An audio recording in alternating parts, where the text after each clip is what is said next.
سب سے پہلے انہوں نے کیا کرنا ہے 2 ایگ وائٹس کھانی ہے صرف, ٹھیک ہے, 2 انڈے بوائل کر کے اس کی صرف ایگ وائٹس کھانی. اس کے بعد لنچ میں آئے گا صرف سیلڈ, ٹھیک ہے. تھوڑی سی کریش ڈائٹنگ کی طرف ان کو لے کے گئے, لیکن جو ہے زیادہ کریش ڈائٹنگ نہیں کر پائیں گے. پھر اس کے بعد ایوننگ میں چکن پیسز کھانے ہیں, پھر بوائل کر کے اس کو, ٹھیک ہے, چکن پیسز بوائل کر کے کھانے, پلین واٹر کے ساتھ بھی کھا سکتے ہیں اس کو, اور لیمنیڈ کے ساتھ بھی کھا سکتے ہیں. لاسٹ میں اب ہم نے رات میں رکھا ہے گریپ فروٹ کا جوس, لیکن بالکل اینڈ میں جب سونے لگیں گے اس سے 2 گھنٹہ پہلے کم از کم, اچھا ٹھیک ہے, گریپ فروٹ کا جوس, تاکہ وہ پورے دن کا جو وہ کولیسٹرول ہوگا اس کو ریڈیوس کر دے اور رات میں فیٹ اس پہ افیکٹ کرے. ٹھیک ہے, لاسٹ میں جو ڈنر ہوگا, ڈنر میں صرف ایک بیف اسٹیک کھائیں گے بغیر اس کے چربی کے, بغیر فیٹ کے. چکن نہیں لے سکتے؟ چکن ایوننگ میں لیں گے, چکن ایوننگ میں لینی ہے. اور اگر کوئی ویجیٹیرین ہے تو وہ کیا کرے؟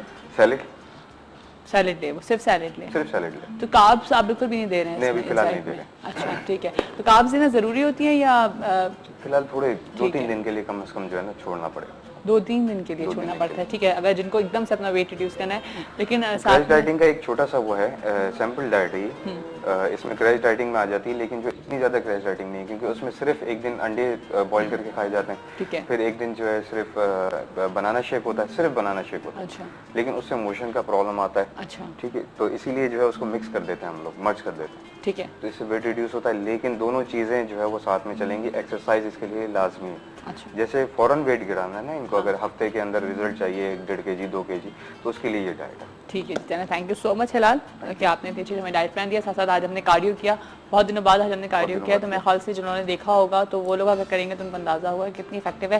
انشاءاللہ کل آپ سے ملاقات ہوگی نئے ڈائٹ پلان کے ساتھ اور نئی ایکسرسائز کے ساتھ. چلیں ٹھیک ہے, تھینک یو. ابھی ہم جائیں گے جی بریک پہ, بریک کے بعد جب واپس آئیں گے تو ہمارے گیسٹ ہمارے ساتھ ہوں گے. آپ کہیں مت جائے گا, ہمارے ساتھ ہی رہے گا, کیونکہ بہت ساری ٹپس دیں گے ان سے جی کہ آج کل فیشن ٹرینڈس کیا ہیں, کس طرح سے ہم اپنے اوپر یہ سب چیزوں کو کس طرح سے کیری کر سکتے ہیں, کیا جیولری پہن سکتے ہیں, یہ بہت ساری باتیں جانوں گی ان سے. ہمارے ساتھ ہی رہے گا. صبح میں ایک دفعہ پھر آپ سب کو خوش آمدید کرتے ہیں صبح بخیر وائب کے ساتھ. یقیناً آپ سب کی صبح بہت اچھی اور بہت ہی شاندار ہو رہی ہوگی. اور جی آج میرے ساتھ جو گیسٹ ہیں میری, وہ ہیں فیشن ڈیزائنر تو ہیں ہی ہیں, لیکن بڑے ہی ڈفرینٹ کانسیپٹ کے ساتھ وہ آئی ہیں. اب مارکیٹ میں انہوں نے اپنا ایک بڑا ہی ڈفرینٹ کانسیپٹ لانچ کیا ہے, اور وہ ہے جی ڈینم کے اوپر وہ ڈیزائننگ کر رہی ہیں, ایسٹرن کپڑوں کی, ایسٹرن اسٹائل کو لے کر آ رہی ہیں وہ ڈینم کے اوپر. تو یہ بڑا ایک ڈفرینٹ سے کانسیپٹ ہے, کیونکہ ہم نے ڈینم کو ہمیشہ دیکھا ہے جی جینس میں, اسکرٹس میں یا ڈینم شرٹس میں دیکھا ہے, اور ایک بہت ہی ویسٹرن اسٹائل میں دیکھا ہے اس کو. لیکن اس کو ایسٹرن اسٹائل میں لے کر آنا اور پھر کس طرح سے کر رہی ہیں, اور بہت سارے کانسیپٹس ہیں ڈینم سے ریلیٹڈ. اور جو لوگ ڈینم لورز ہیں, جو لوگ جینس کو بہت زیادہ پسند کرتے ہیں, اور جن کو جیسے میری طرح مجھے بہت کمفرٹیبل لگتا ہے ایک مٹیریل,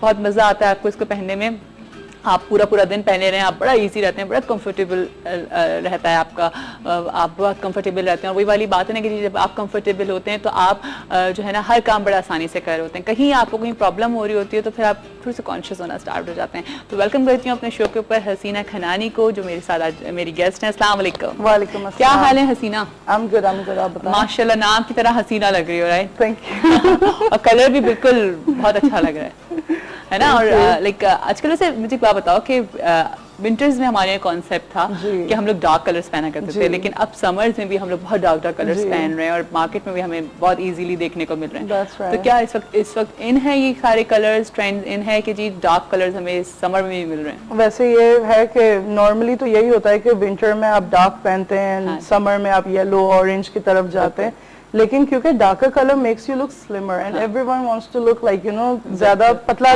دکھنا چاہتے ہیں. So I'm sorry about my Urdu because نہیں it's okay آپ بولو. تو اس میں یہی ہے کہ ڈارک کلرز کیونکہ زیادہ کمپلیمنٹ کرتا ہے نا باڈی کو, اور ڈارک اسکن ہو, لائٹ اسکن ہو, dark colour looks good on everyone. تو پھر may be that's one of the reason why everyone is going towards dark colours, you know. اچھا ٹھیک ہے. اچھا آ جاتے ہیں آپ کے پروڈکٹ کی طرف, کہ جو آپ نے ڈینم کو لانچ کر رہی ہو, کر دیا ہے جس کو, کیسے دماغ میں یہ بات آئی کہ لائک ڈینم مٹیریل کو, ڈینم کو جو ہے وہ ایسٹرن اسٹائل میں لے کر کے آؤ گی, کس طرح سے؟ اچھا اس میں یہ ہوا تھا کہ کیونکہ مجھے خود کو ڈینم بہت پسند ہے, تو میں نے یہی سوچا کہ اب جیکٹ ہم دیکھتے رہتے ہیں, جینس ہم دیکھتے رہتے ہیں, اسکرٹس آ گئی, تو کچھ ان یوزول سا کچھ نہیں ہو رہا, وہی ٹریڈیشن جو ہے وہ چلتی جا رہی. میں نے کہا کیوں نہیں, جب اتنا اچھا اور آرگینک مٹیریل ہے, 100% کاٹن ہے, تو کیوں نہیں اس کو ایسٹرن میں آپ لے کے آئے نا. لیکن ایسٹرن کا تو بڑے ہی ٹپیکل سے ڈیزائنز ہوتے ہیں, اور بڑا ٹپیکل اسٹائل ہوتا ہے ایسٹرن, تو اس کو ڈینم میں لے کر آنا مشکل نہیں تھا؟ لیکن مشکل اس لیے نہیں تھا کیونکہ میری اچھی انڈرسٹینڈنگ ہے انڈسٹریل سائڈ